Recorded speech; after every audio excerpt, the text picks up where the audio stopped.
ეროვნული ჩემპიონატის პირველი წრის დასკვნით მატჩში თბილისის დინამო მიხეილ მესხის არენაზე გაგრას უმას მიწნა. თბილისელებს ზედიზედ 2 მარცხის შემდეგ უცილობელი გამარჯვება მართებდათ.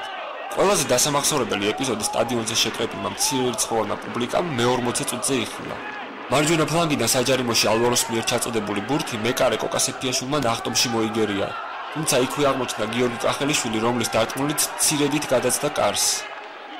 მეორე ნახევარში დინამომ თავიდანვე შეუტია და უკვე 48 წუთზე ჩისკომ ანგარიში გახსნა. მარცხენა ფრთიდან საჯარიმოს ცენტრში კახელიშვილის ჩაწოდებულ ბურთს ესპანელმა შემტევმა ერთი შეხებით მოუქნიათ საცია და საკმაოდ ეფექტური გოლი გაიტანა. აშობული გოლის შემდეგ გაგრაც გააქტიურდა და ერთმანეთის მიყოლებით 2 მეტნაკლებად საფრთხე მომენტი შექმნა. ჯერ იყო და ნიგერიელი ჯერემია ურტყავდა დინამოს კარისკენ, შემდეგ კი ნიკოლოზ ჯიშკარიანი აკეთებდა გამჭოლ გადაცემა საჯარიმოში. თუმცა ორივე ბურთს ლორია ადგილზე დაუხვდა. აიმის შუაწელს მასპინძლებმა კვლავ დაიბრუნეს ინიციატივა.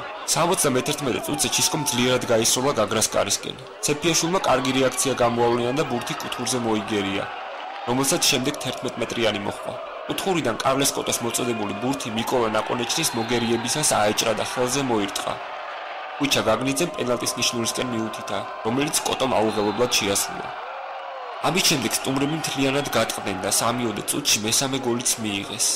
მარჯვენა ფლანგიდან ოდიგაძის ჩაწოდებულ ბურთს ჩისკომ კვლავ ერთი შეხებით მოუძებნა გაგრას კარში ადგილი.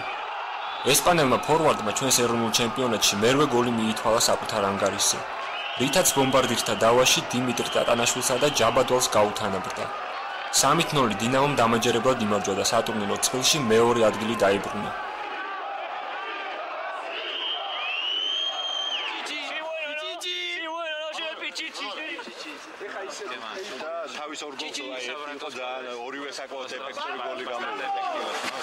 პოზიციურად კარგად ვითამაშეთ და დამსახურებულად მოვიგეთ. რაც შეეხება ჩემს გოლებს, ამ შემთხვევაში მნიშვნელობა არ ქონდა, მე გავიტანდი მათ თუ ვინმე სხვა. არსებობდა რაღაც ფსიქოლოგიური ბარიერი, ესე ვთქვათ, რამაც გამოიწვია ეს წაგებათა სერია და რავი, ჩვენთვის ძალიან მნიშვნელოვანი იყო ამ თამაშის მოგება პირველ რიგში ფსიქოლოგიურად. და რავი, აწე იმედია თვირწმენა მოგვივა ჩვენ მთელ გუნდს და შემდეგი გამარჯვებები საწინარე იქნება. მით უმეტეს რომ საქართველოს თასის მფლობელ გაგრას ვეთამაშებოდით, რომელმაც ძალიან ძლიერი წინააღმდეგობა გააგვიწია მიუხედავად ანგარიშისა და ძალიან სასიამოვნოა და საჭიროა გუნდისთვის, რომ ესეთ დამაჯერებლად მოვიგეთ. პირველ ტაიმში მეტოქეს საკმაოდ კარგად ეჭირა თავი და სივრცეები შეზღუდული ჰქონდა.